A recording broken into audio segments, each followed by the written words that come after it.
เป็นอะไรฮอดเช็ดตะมวกบ่ฮัลโหลฮัลโหล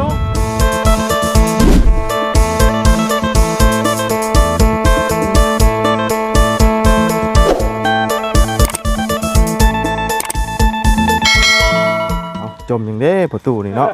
ยางจมอยู่เนาะฮ้อนซ้ำพี่น้องเอ้ย นี่แต่ยางครับยางโดยไปตลาดตะเวนเที่ยงเอาพอดีมื้อนี้ทั้งอ้ายเรากำลังเดินทางมาพี่น้องเอ้ยเนาะเพิ่นโทรน้องชายลืมพี่น้องเอ้ยเนาะกำลังเดินทางมาแต่ตอนนี้บ่ฮู้ว่าฮอดใส่พอดีทั้งใช่ว่าฮอดพลานนะจ๊ะตอนบ่าย 3:30ทั้งประตูเพิ่นโทรหาว่าฮอดพลานพี่น้องเอ้ยฮอดเซโน่ฮอดพลานป้าย2ชั่วโมงแล้วโดยเอาก่อนอื่นก็สบายดีและสวัสดีเพื่อนพี่น้องกันเบิดสุขุสุคนพี่น้องกันเนาะพบพ่อกันมื้อนี้พอดีสิมาถามทั้งประตูเนาะถ้าว่าเรามาฮอดแล้วสิประตูสิไปรับน้ำเฮาบ่เราวันนี้ได้น้ำเจ้ายังบ่ได้ล้มกันได้ทั้งประตูเราให้คอยในล่มบ่ฮะรถเจ้าหันไปรับได้บ่เราสิออกน้ำมันซื้อน้ำมันใส่ให้รับอยู่ไสนี่แหละตลาดเชปนโอ้ยรับใกล้ๆนี่บ่เป็นหยังดอกบ่ได้ซื้อน้ำมันใกล้ก็ดอกบอกมาเชปนแล้วก็สิชื่อช่วยน้ำมันโอ้บ่เป็นหยังดอกเฮาไปรับมาซื้อนี่แหละหายืมหาหยังกับยืมรถจักรหมู่ก็เหงานี่บ่มีฮะเราว่าเมียไปปะเลยเราเจ้าอย่าว่าพบนั่นนี่นั่นนะโอ้เมนดีบ่เมียเราฮุบเครื่องไปแท้น่ะก็จะมาขี้ช่วยเขาได้จะว่าจะคิดแท้นั่นเด้อครั้งนี้สิรับสนุนกันเพราะว่าพบนั่นนี่นั่นอุ้มหานี่แล้วบัดนี้เนาะเมื่อเขาเมียมือน้ำแบบคนเกิดใหม่ใหญ่รุ่นไม่ยังอยู่นี่ก็คือกันเลยอันนั้นก็คือกันคนผู้เดียวนี่ว่านี่เนาะแม่นบ่แม่นแล้วนี่ล่ะเห็นแล้วอยู่บ่เห็นแล้วก็อย่าเบิ่งแม่อย่าเบิ่งนะคันเบิ่งเลยจะติดตามเอาเงินให้แน่คนคือจักตายนี่ว่างั้นกินข้าวให้มากกินมากก็บ่กินเนาะห้อยมาหลายคันแท้มื้อนี้หลายคันบ่เฮ้ยเช้าไม่ได้ใช่โดยเช้าค่ำบ่ฮะเช้าค่ำนะอ้าวคือว่างามกว่าเก่าบัดนี้งามบ่โอ้ยกันเฮ็ดหนทางค่อยบ่นขึ้นเลยขึ้นเลยสิเจ้าตายโลดไปสัญญาณขึ้นนี่ก่อนพี่น้องเนาะโอ้ยเนาะเราบอกว่าอันถ้ามาฮอดน่ะเราว่าให้เฮาไปรับแล้วเราสิเติมน้ำมันให้ออกน้ำมันแล้วออกเงินใส่น้ำมันให้นะเอาว่าจะเอารถจักรก็โอ้ยากน้องชายโดยบ่เป็นหยังดอกเนาะคำว่าเพิ่นผู้คอมเมนต์หั่นนะเพิ่นผู้อันนั้นนะว่าเรามีรถเรานะเรามาตลอดอยู่ค่อยว่ามาตลอดว่าเรามึงดูน้องสิออกน้ำมันช่วยดอกว่าโดยอยู่ตลาดเชโปนนี่มันมาฮอดแล้วมันสิโทรมานี่โดยบ่ฮู้ว่าฮอดแล้วหรือบ่ตอนนี้เนาะโทรมันบ่รับกินนี่จักว่าฮอดใช้จะมาโทรอีกไปนี่โทรดุนเลยประมาณชั่วโมงไปเขา2ชั่วโมงแล้วฮอดเซโนแล้วบ่บ่ตูนเพิ่นว่าเพิ่นโทรช่วงบ่าย 3:30นี่ฮอดใช้ฮอดพลานเลยพลานมาแล้วหั่นแน่เพราะฉะนั้นมันถ้ากิจกรรมอันใดนึงแล้วบ่รับใช้บ่ได้แล้วว่านอนหรือว่านี่ได้โดยรับทั้งรถบ่บอกคำดีใจดีนี่ย่ามันหา18 ปีแล้วบ่ได้พอกันเป็นได้ไดตายแล้วเป็นได้เขาบ่ฮู้ชึกเลยบ่ฮู้ชึกเลยเนาะบ่ฮู้ชึกคือบ่มีทั้งนี่คือบ่มีน้องมีนุ่งคือบ่มีพี่น้องมาก็จักคนเฮาคนเพิ่นคิดนั่นแหละมาเห็นตัวจริงเบิ่งซะก่อนมาสัมผัสเบิ่งก่อนบ่ก็นั่นน่ะแหละช่องหน้าช่องตากันก่อนเราต้นป้ายสาเหตุออกปีใดมีไผอ้ายน้องถ้ามันถูกต้องกันแล้วบ่คือกับคนเก่าก็มันให้มันคือเก่ามันบ่คือแล้วยังน้อยกับใหญ่น่ะเอาเลยเอาย่างฮอดเฮือนก่อนพี่น้องเอ้ยเอาเนาะย่างมาเอานั่งเงินแหละนั่งรอนี่แม่เลยโอ้นั่งครับฮะก็นั่งแล้วก็คอละรอล่างครับนี่ก็นั่งเลยนั่งนี่บ่เอานั่งนี่ก็นั่งอยู่นอกคนว่ามันจังซี่เราอยากนั่งเลาะเนาะโดย นั่งเลาะก็นั่งแค่เนาะได้ซะ รถหันเจ้าก็นั่งหัน เฮานั่งนี่ก็ได้เอา กำลังนั่งหนีบได้ข่อยบาด มาหาบทอิงเพิ่นแม่คนเฮาบ่มีบทอิงเลยยากได้ต้องมีบทอิงได้เฮ็ดหยังก็ได้เขียนใบเสนอยังมีบทอิง แม่นบ่ อันนี้แหละ โอ้ เจ้าบ่มีบทอิงบ่ได้เลยสมมุติใบเสนอเนี่ยอิงใช่หยังอิงเจ้าทุกข์ยากบ่อิงเจ้าจะเฮ็ดอันนี้นั่นเขาจึงแก้กันถึง โดย นี่นั่นแหละบ่แม่นนั่นแหละกูเฮ็ดผ่านมาแล้วบ่แม่นธรรมดากูเป็นนายมาก็หลายปีเติบ โดย แต่เดี๋ยวนี้มันตกอัพแล้วนี่ ตกนายตกอัพบ่ ตกอัพแล้ว โอ้ย เขากินแล้วตกอัพตะกี้นี่เนาะเขานี่ทิ่มมือละเป้าหมดแล้ว อ่า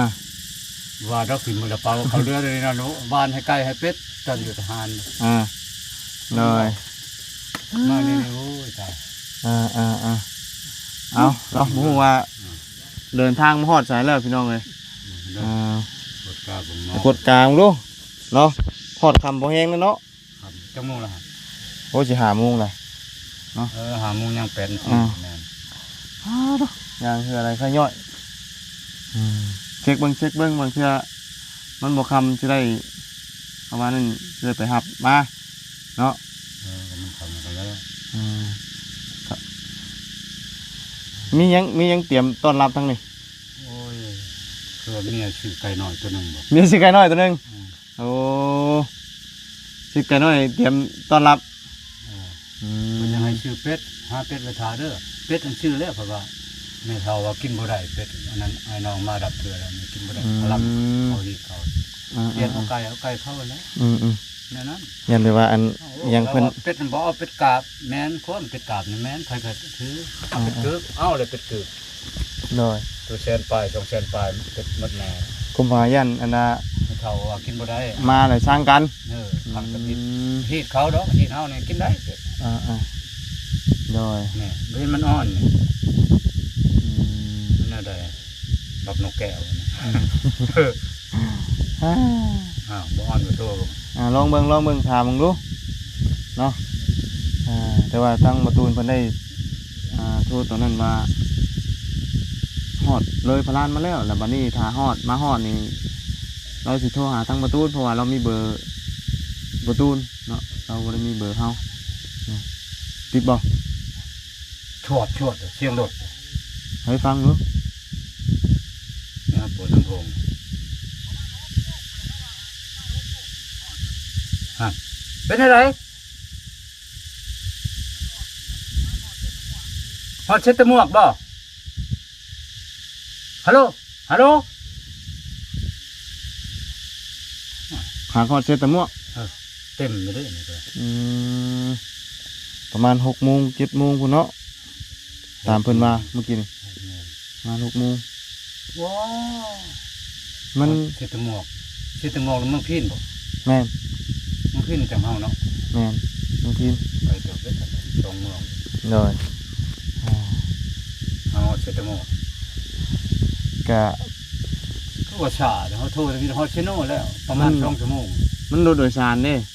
มันบ่คือรถอันน่ะรถโต ยันเวนี่เวนั่น ไผมีเบอร์เราไป ผู้เดี๋ยวอันเขามาฮอดเราสิโทรหาเองเนาะ เรามาแล้ว ฮะ ผู้มีเบอร์มาแล้ว เด้น่ะบ่ได้ เราเชื่อแน่นะ ประตูน่ะ เชื่อสิข้ามมันบ่ บ่สีดำแล้วมาฮอดแล้วจังอันนี้เนาะแล้วจังสิโทรหาประตูนมีแต่เขาว่าดันเฮาสิมาฮอดเฮาสิรับมาส่งนี้นอนเราต้องนอนพี่บ่หรือว่านี่ไดเนาะ นอนพี่แล้วว้าวระดับขี้ไร่ก็ระดับคืน1 2 คืนพุ่นจังได๋ บ่ยันว่านอนบ้านพักบ้านหยังหั่นนะ บ่นอนเด้บ้านพัก ใช่มานอนเพื่อนเจ้านี่บ่ บ่นอนเฮือนข่อยก็นอนเฮือนผู้เฒ่าอยู่ลุมนั้นย่างลงไปดอกมันเฮือน8เฮือนย่างเด้อ โดย จังหวะมันก่อนบ้านพักนี่บ่นอนแน่นอนล่ะ บ่ยันว่าเราอยากไปนอน มันสิเปลืองละ มันก็เปลืองแน่นอน เงินมันบ่หลายได้มันเงินมันถอนเงินมันปล่อยเขากู้ละ100 ล้านพอกู้แล้วมันอยากมาแล้วมันเอาบ่ได้นะเมื่อเขาบ่ทันมีให้ได้ที่เงิน4-5 ล้านนึงแล้วบ่ น้อย เราจะเอามา10 ปลายล้าน มันบ่พอ บ่พอบ่ได้ได้ที่5 ล้าน5 ล้านนี่เรามานี่ก็ยังหมดแล้วตอนนี้ 5 ล้านนี่จะนี่ยัง แพงเลยค่าทางรถแล้วว่าเท่าไรต่อช่อง3ต่อ น้อยที่กินนี่ อย่างมัน น้อย โอ้สิกลับนำได้บ่เงิน5 ล้านมึงไปกินก่อนมีคนกู้แล้วเฮาก็ได้ เขามั่งกันเนาะ เขาพวกนี้เขาไม่ต้องเบิ่งเงินนั่นไปยืมคนใดหา6 แสนก็หมดแล้วดิซื้อนี่ซื้อนั่นไปซื้อเขายังเงิน2 แสนเลยนะ โดยเขากินเขาชุดเจ้าไห้ช่องทงเลยยังบ่หมด อ๋อ ประหยัดกิน โดย ทง5 โลอันช่องทงหน่อยๆหมดแล้วทง5 โลช่องทงกินขาดหนึ่งแล้วครับว่าจะได้เขาจะเป่านี่ใช้เงินมันนี่มันมาคือเอาเงินมาได้เลยหามเลยมีชื่อเขากีฬาเป่าหนึ่งได้ให้กูได้ชอบรถจักรให้กูได้คันหนึ่งรถมือช่องมือชามดอกพอขี่ได้นะวะข้างๆก็ได้นะเนาะตายอยู่รถจักรในเมื่อบ้านซะก่อนมันบอกมันอามานี่จะบ่ได้แล้วเมื่อบ้านเนี่ยคือมันมีแถวเอาไปย่ำแล้วช่องทนรถจักรเลยเงินจ้างรถมันให้มันช่องให้แล้วรถจักรก็ชำคนผู้หนึ่งได้ตาเขาขี่ว่าจะแล้วแต่ผมมัดใส่โดยชานมาแล้วแหละเอาไว้ได้ย่างเว้นเกือบตายด้นนะบริญญาแดดสมิโอ้จนจะลบย่างพร้อมแดดเมื่อเยอะเนาะไปฉากโคมฉากโทรศัพท์เนี่ยบ่มีแบบอย่าโทรหามันก็น่าจับไปขึ้นบ่อ่านว่ะอ้อนได้กูไปโทรอยู่ตลาดกูไปฉากตลาดกูบ่มีแบบแบบติดลบนี่หากก็อ้อนนี่โทรหามันประมาณ2 ชั่วโมงแล้วเอาใช้เลยเอาใช้โน่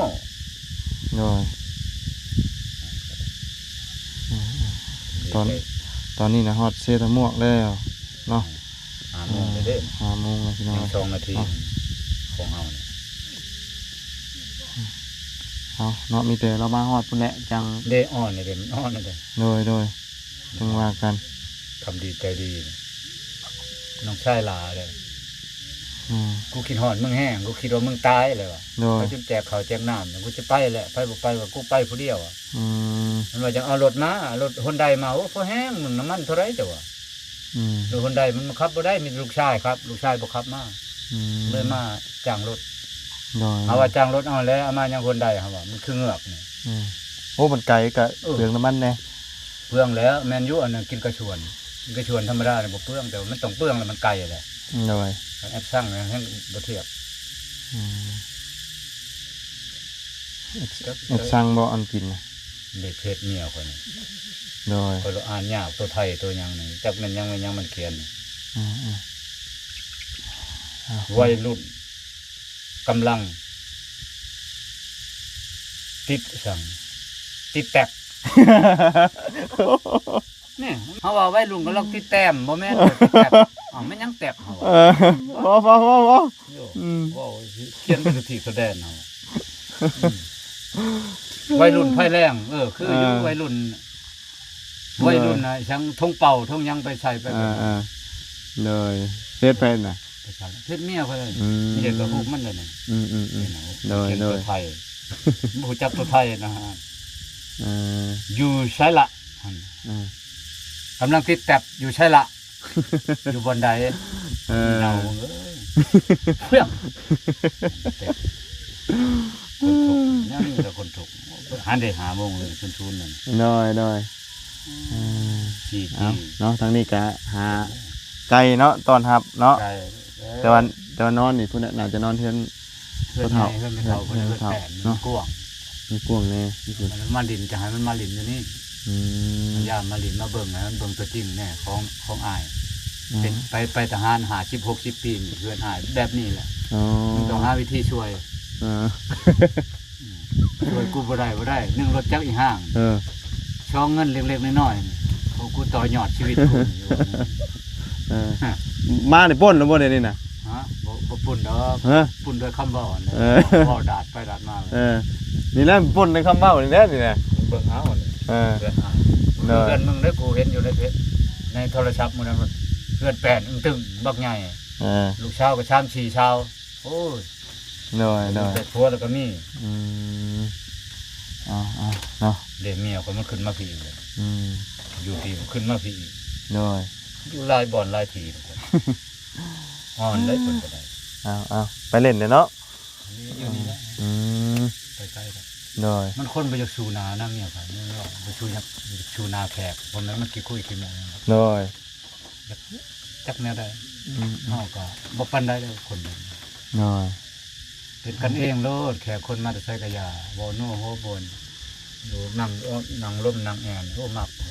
หน่อย แบบนั้น รออีกสักหน่อยเนาะประมาณ6 โมงปลาย บ่ได้มีหยังมาบ่ได้มีเครื่องดื่มเครื่องหยังมา บ่ได้มีมื้อนี่ย่างมาย่างไปหาเจ้าเมื่อยเลย โอ้ยย่างไปทำเมื่อย่างแล้วได้ขี่รถมา โอ้ย่างไปผู้ย่างแต่พี่มาหาเจ้าบ่เห็นย่างได้ยินเสียงโทรศัพท์เจ้าแต่ว่าแม่นแล้วเนาะ เฮาคืออยู่ฝุ่นว่าเงินเสียงโทรศัพท์ เอาโทรศัพท์ตัวใดจ้ะ โทรศัพท์หน่อยมาจังอยู่ในเทลกูบ่ได้ถื อยู่ที่เที่ยวตัวนั้นนะแตดอยู่ เขาโทรตัวนั้นมาจัง หน่อยเงินโทรตัวนั้นถามมึงตัวนี้เบอร์โทรศัพท์เจ้าอยู่บ่ มีแหละ เพราะว่า ตะกี้มันก็โทรนั่น เพิ่นส่งมาบอกอยู่มื้อ เฮาว่า เช้านี่ว่าบ่มี เฮาก็มีโทรศัพท์อันนี้เฮาเคาะกระดูกใส่เคาะใส่จังได๋โทรศัพท์ในร้านป้ายนี่แหละพ่ออยากใส่อยากเบิ่งช่องข้ามช่องแคบน้ำหมู่เฮาว่าดินก็บ่ทันเป็นเฮาว่าตะกี้เฮาโทรตัวนั้น หน่อยหากระชื่อไว้เนาะเคาะใจ เคาะใส่แล้วจนว่าบ่มีข้าวกินก็จะเคาะใส่ตัวนี้ก่อนกดเอ้า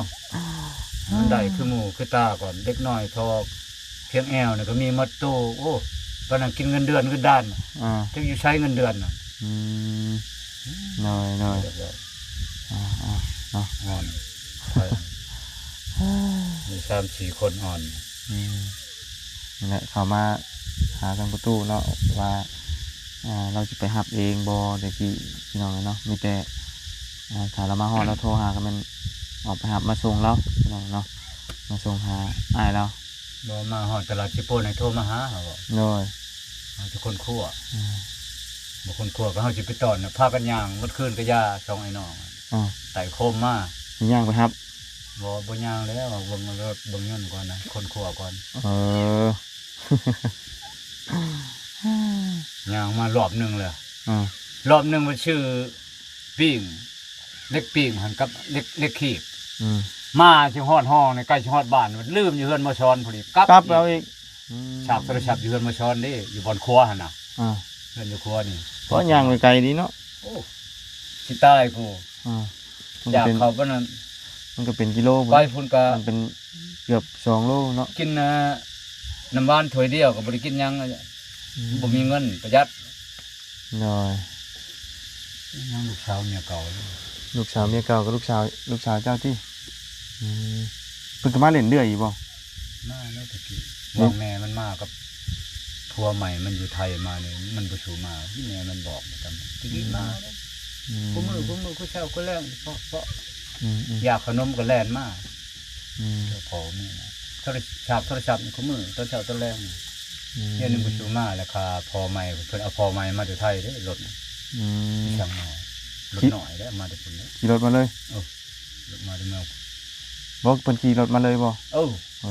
ขี่รถมาจากเมืองไทยมันเอามาจากเมืองไทยมอนั่นคนไทยเฒ่าจักรุ่นข่อยแล้วหรือสิรุ่นข่อยนั่นนะ บ่ คนเฒ่านะแต่ว่าคนมี หากินแบบนั้นเมีย เพิ่นมีเงิน หากินบ่สุภาพปานใดนะครับ น้อย กินแบบสังคมรังเกียจ เอาแต่เนาะมีแต่รอจักหน่อยแล้วตู้เนาะเพราะว่าจังไรก็มีแต่ถามรถโทรมาก่อนว่าฮอดใส่ประมาณ6 โมงปลายๆเนาะเพราะว่าตอนนี้เฮาอยู่เชษฐมวกไกลอยู่เพราะว่ารถโดยสารเพื่อเพิ่น